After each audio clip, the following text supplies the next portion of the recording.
क्या भारत के नागरिक को दिल्ली सरकार के खजाने का खर्च कहां होता है वो जानने का अधिकार है? अगर देश के नागरिक को ये जानने का अधिकार है और अगर वो कोई पूछे कि भारत सरकार की तिजोरी के पैसे कहां खर्च किए गए, वो गुनाह है? क्या ये पूछना सही है? राइट टू इंफॉर्मेशन, हमने लोकतंत्र को मजबूत बनाया है, तो आपको जानकारी देनी चाहिए कि नहीं देनी चाहिए? कानून में कहा गया है कि 3 महीने में जानकारी देनी पड़ती है। भाइयों बहनों, जब जानकारी छिपाई जाती है तब सवाल उठता है कि नहीं उठता है कि दाल में कुछ काला है।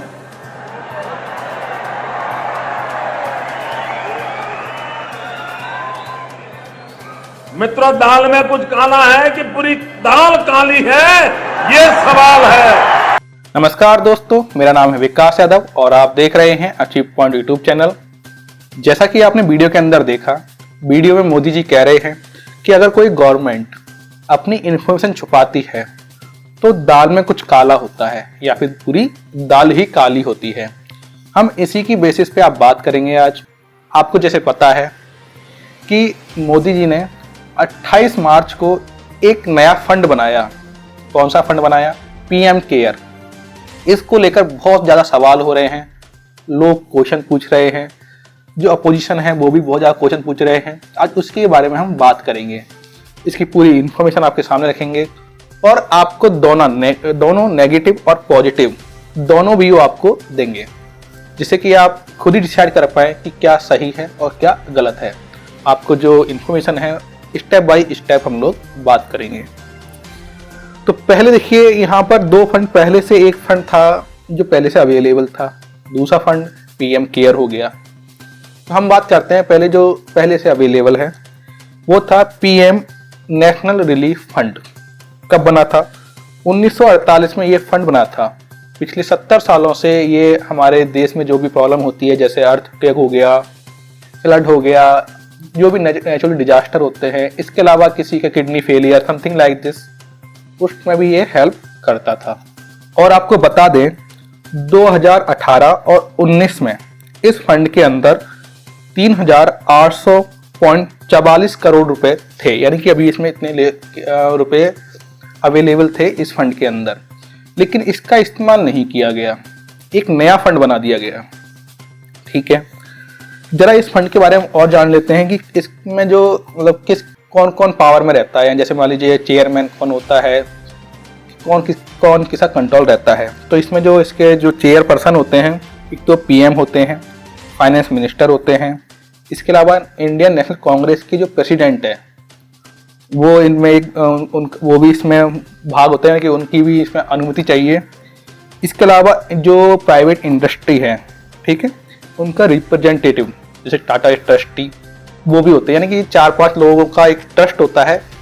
इनकी इंफॉर्मेशन में फंड को निकाला जाता है लोगों की हेल्प के लिए। ठीक है, तो ये तो हो गया नेशनल रिलीफ फंड के बारे में। तो लोगों ने पूछा कि जब आपके पास ऑलरेडी एक फंड था तो उसमें रुपये क्यों नहीं मंगाया गया, अलग से रुपये क्यों मंगाया गया? क्वेश्चन भी वाजिब है कि ऐसा क्यों किया गया, क्यों आपने अलग से एक नया फंड बनाया, एक नया सिस्टम बनाया? उसका कोई तो रीजन होगा ना। तो वो उसके बारे में थोड़ा बाद में बात करेंगे। आपको उसकी पूरी इन्फॉर्मेशन देख लेते हैं हम लोग, उसके बाद आपको पूरा एक कंक्लूजन लेंगे कि क्या क्यों है ऐसा, क्या है, क्या हो सकता है, सारे आप चीज़ बात करेंगे। अब हम बात करते हैं कि पीएम केयर के बारे में। पीएम केयर जो बनाया गया 28 मार्च को बनाया गया, इसमें कौन कौन होते हैं इसके जो कंट्रोल करने वाले? तो एक तो पीएम प्राइम मिनिस्टर हो गया, फाइनेंस मिनिस्टर हो गया, डिफेंस मिनिस्टर हो गया और होम मिनिस्टर यानी होम अफेयर मिनिस्टर। और आपको पता है कि हमारे प्रेजेंट कंडीशन में डिफेंस मिनिस्टर कौन है, फाइनेंस मिनिस्टर कौन है एंड पीएम तो जानते ही हैं आप, और होम मिनिस्टर कौन है। सभी लोग रूलिंग पार्टी से। तो यहाँ पर एक सवाल उठता है कि अगर सब हम अपनी ही पार्टी के हैं तो जो फंड आ रहा है उसके अंदर ट्रांसपेरेंसी रहेगी या नहीं रहेगी, ये भी एक बहुत बड़ा सवाल है। अब देखते हैं जरा कि जब ये मुद्दा बना इसके और जब लोगों को प्रॉब्लम हुई तो किसी ने, एक एक्टिविस्ट थे, उनका नाम था विक्रांत टोगाड, उन्होंने एक आरटीआई डाला, ठीक है, और आरटीआई डाल दिया और उन्होंने 12 पॉइंट, कितने 12 पॉइंट, मतलब 12 उन्होंने क्वेश्चन पूछे। तो ये आरटीआई डाल के उन्होंने 10 रुपये का लगता है, आपको पता हो, पीएमओ ऑफिस से उसने 12 पॉइंट के बारे में जानकारी जानी। तो पीएमओ ऑफिस ने कहा कि वो जानकारी नहीं दे सकते। उन्होंने एग्जैक्टली क्या कहा, उन्होंने क्यों मना किया जानकारी देने से, वो भी देख लेते हैं। उन्होंने कहा कि आपने जो इन्फॉर्मेशन हमसे मांगी है वो एक से ज़्यादा पॉइंट से है, यानी कि अलग अलग क्षेत्र में। जैसे मान लीजिए आपने 2 अलग अलग क्षेत्र की इन्फॉर्मेशन एक साथ नहीं मांग सकते, ये आरटीआई का रूल है। इसके अलावा मतलब आपको बता दें कि आरटीआई के पहले रूल क्या होते हैं। आरटीआई का रूल ये है कि आप कोई भी एक, जैसे 10 रुपये आपने दिए तो उसमें सिर्फ आप एक ही क्वेश्चन का आंसर मांग सकते हैं सरकार से, यानी कि जानकारी आप मांग सकते हैं। इसके अलावा उन्होंने 12 पॉइंट के लिए मांगा, और अगर आपके ज़्यादा पॉइंट रखते हैं तो वो रिलेवेंट होना चाहिए। ऐसा नहीं हो कि एक अलग पॉइंट से है, जैसे मान लीजिए एक फाइनेंस मिनिस्ट्री से है और एक होम मिनिस्ट्री से है, इस तरीके से नहीं। फाइनेंस मिनिस्ट्री है तो उसका ही सारे क्वेश्चन आप पूछिए, मतलब उसी के बारे में जानकारी आपको मिलेगी। ये नहीं कि आपको एक ही बार में होम मिनिस्ट्री और फाइनेंस मिनिस्ट्री दोनों के आपको आंसर मिल जाएंगे, ऐसा नहीं होता। दूसरा रूल ये होता है कि आप क्वेश्चन नहीं कर सकते सरकार से, आप जानकारी मांग सकते हैं, क्वेश्चन नहीं कर सकते, आप समझना। तो ये भी दूसरा रूल था। तो सरकार ने पहले रूल का बेस मानकर कहा कि आपने एक से ज्यादा इंफॉर्मेशन डिपार्टमेंट के बारे में, एक से ज्यादा जानकारी मांगी है अलग अलग विभागों की, इसलिए हम आपको इन्फॉर्मेशन नहीं दे सकते। और ये इन्फॉर्मेशन पीएमओ ने 6 दिन बाद, जो पीएमओ ऑफिस से थे, उन्होंने 6 दिन बाद ही इसके बारे में उनको लिखित दे दिया कि हम नहीं दे सकते आपको इन्फॉर्मेशन, सीधी सी बात, ठीक है। अब जरा देख लेते हैं ये तो इसके बाद और क्वेश्चन खड़े हो गए जो पीएम केयर पर, कि सरकार जब इस तरीके से मना कर दिया, उसके बाद जो एक्टिविस्ट थे वो नाराज हो गए, उन्होंने वापस अप्लाई नहीं किया, उन्होंने अलग से फीस नहीं दी, क्योंकि ये सही नहीं है एक तरीके से देखा जाए तो, ठीक है। और ये किस बेसिस में माना कि 2009 में भी ऐसा केस हुआ था। उस टाइम भी यही एक किसी राजेंद्र कुमार जी ने सीबीआई मुख्यालय के बारे में आरटीआई डाली थी और 69 पॉइंट्स का उन्होंने इन्फॉर्मेशन मांगी थी। उसमें 69 पॉइंट मेंशन किए थे, मुझे इस चीज़ के बारे में इन्फॉर्मेशन चाहिए 2009 के अंदर। तो उस टाइम भी 2007 में उन्होंने इन्फॉर्मेशन डाली। तो 2009 में आदेश आया था कि आप इस तरीके से हम इन्फॉर्मेशन नहीं दे पाएंगे सीबीआई के बारे में, ठीक है। तो इस तरीके था। उसके बाद उन्होंने आगे और करी, उन्होंने थोड़ी प्रोसेसिंग की, फिर उनके बाद केस गया ये CIC यानी कि चीफ इंफॉर्मेशन कमिश्नर के पास केस गया। हबीबुल्ला जी थे उस टाइम, तो उन्होंने कहा, फिर उन्होंने एक कमेटी बिठाई, उन्होंने कहा कि 69 में से 68 जो पॉइंट है वो तो रिलेवेंट है, एक पॉइंट रिलेवेंट नहीं है, तो आपको इन्फॉर्मेशन दे देनी चाहिए। यानी कि 10 रुपये पहले दे रखे थे, 10 रुपये और दीजिए, यानी 20 रुपये में आपको इन्फॉर्मेशन मिल जाएगी। इस तरीके से हुआ था। तो उसको बेस मानकर जो अभी ये केस हुआ है जिसमें टोगाड जी को इन्फॉर्मेशन नहीं दी गई, समझना, ठीक है। इसके अलावा जब ये सब कुछ हो गया तो और क्वेश्चन उठे, तो उसी में मैं आपको एक कुछ डेटा बताता हूं, आप खुद डिसाइड करिएगा कि क्या हुआ, कैसे क्या हुआ। जो पीएम केयर फंड था उसका हम लोग कार्यक्रम, यानी कि जो कार्य कैसे हुआ, कैसे मतलब वो पब्लिक के सामने आया, वो देखते हैं हम लोग। तो वो देखिए जरा, आप पूरा कार्यक्रम देखिए। 28 मार्च को 4:15 PM यानी शाम को एक पीएम मोदी जी एक ट्वीट करते हैं जिसमें वो कहते हैं कि वो एक पीएम केयर फंड बना रहे हैं जिसमें आप लोग कोरोना वायरस से लड़ने के लिए हमें फंड दे सकते हैं। बिल्कुल सही बात। उसके 15 मिनट बाद यानी कि 5:09 पर IAS एसोसिएशन ने 21 लाख रुपए उसमें एक उसका स्क्रीनशॉट लेके वो लोग रुपए डाल देते हैं सिर्फ 15 मिनट में, आप देखिएगा। इसके अलावा 25 मिनट बाद 25 मिनट बाद अक्षय कुमार जी 25 करोड़ का अमाउंट डाल देते हैं सिर्फ 25 मिनट में। और 5:34 पर फोन पे एक लिंक जनरेट कर देता है कि आप यहाँ से पीएम केयर फंड में पैसा भेज सकते हैं। तो देखिए सरकार कितनी तेज है। एक तरफ देखिए हमारे मजदूर जब से लॉकडाउन लगा था तब से अब तक भटक रहे हैं, उनको सर्विस नहीं मिल पा रही है, और सरकार ने इतना बड़ा फंड कितने 34 मिनट के अंदर उन्होंने ये चीज बना के रख दी।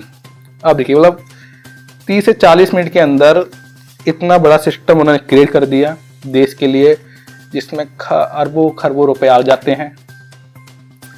सोचने की बात है, आप भी सोचिएगा। इसके अलावा इसमें यह भी था कि आप मिनिमम अमाउंट भेज सकते हैं 10 रुपए तक, या ठीक है।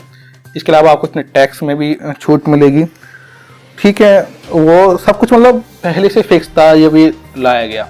अच्छी बात है, जब आप लोगों से पैसे लेने के लिए इतनी प्लानिंग कर सकते हैं तो क्या देश के मजदूरों को भेजने के लिए प्लानिंग नहीं की जा सकती थी? बिल्कुल की जा सकती थी, लेकिन नहीं की गई है। ये इन्फॉर्मेशन तो हो गई पीएम केयर फंड के बारे में, और उस पर जो सवाल उठ सकते हैं उसके बारे में, और जो संदेह जाता है मैंने आपको वो चीज़ बताई। इसके अलावा अब हम बात करते हैं गवर्नमेंट की साइड से कि गवर्नमेंट ने क्या कहा। गवर्नमेंट ने कहा कि हम आपको सारी इन्फॉर्मेशन एक बार में नहीं दे सकते, आप अलग से अप्लाई कीजिए, हम इन्फॉर्मेशन देंगे। ठीक है, अलग से अप्लाई करना चाहिए था, इन्फॉर्मेशन देने को कह रही है सरकार, कोई प्रॉब्लम नहीं है। हमारी सरकार सही काम कर रही है इस हिसाब से देखा जाए तो सरकार अपने जो उन्होंने स्टेटमेंट दिया है वो अपनी जगह सही है। अब रूलिंग पार्टी है तो अगर आप कुछ भी उनके बारे में कहते हैं तो आपको प्रॉब्लम हो सकती है, लेकिन जो आपके सामने तस्वीर है आपको क्या लगता है आप बता सकते हैं अपने कमेंट बॉक्स में। इसके अलावा हम लोग एक महान व्यक्ति की कुछ लाइनें आपको बताते हैं जिन्होंने पॉलिटिक्स के बारे में बताया था। उन्होंने कहा था, उनका नाम था पैट्रिक हेनरी। उन्होंने कहा था, the liberty of people never were nor ever will be secure when the transaction of their rulers may be concealed from them.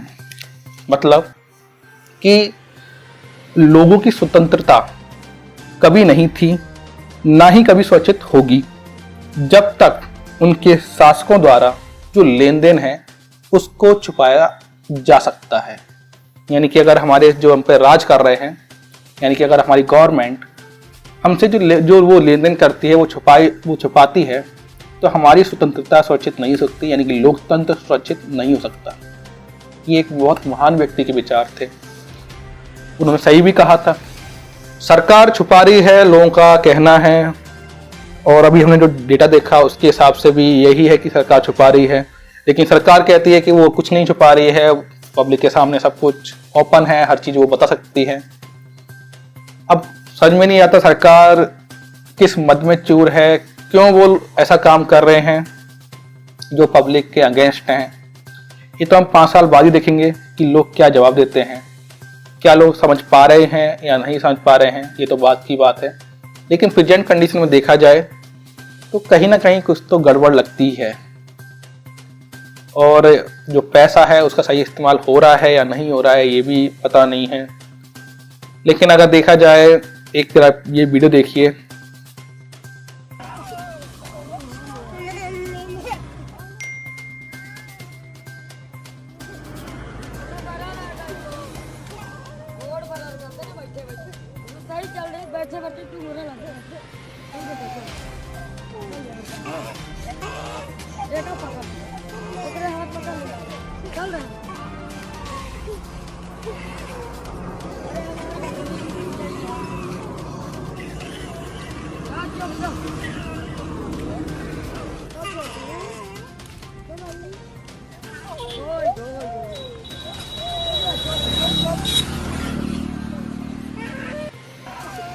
इस वीडियो में आप जैसा कि आप देख पा रहे हैं, लॉकडाउन की वजह से कितने लोग परेशान हैं। ये बच्ची छोटी सी जिसके पैरों में चप्पल नहीं है और लंगड़ा के चल रही है, इसको देख के तो हर किसी का दिल पसीज जाना चाहिए, और अगर वो गलत काम कर रहा है तो नहीं करना चाहिए।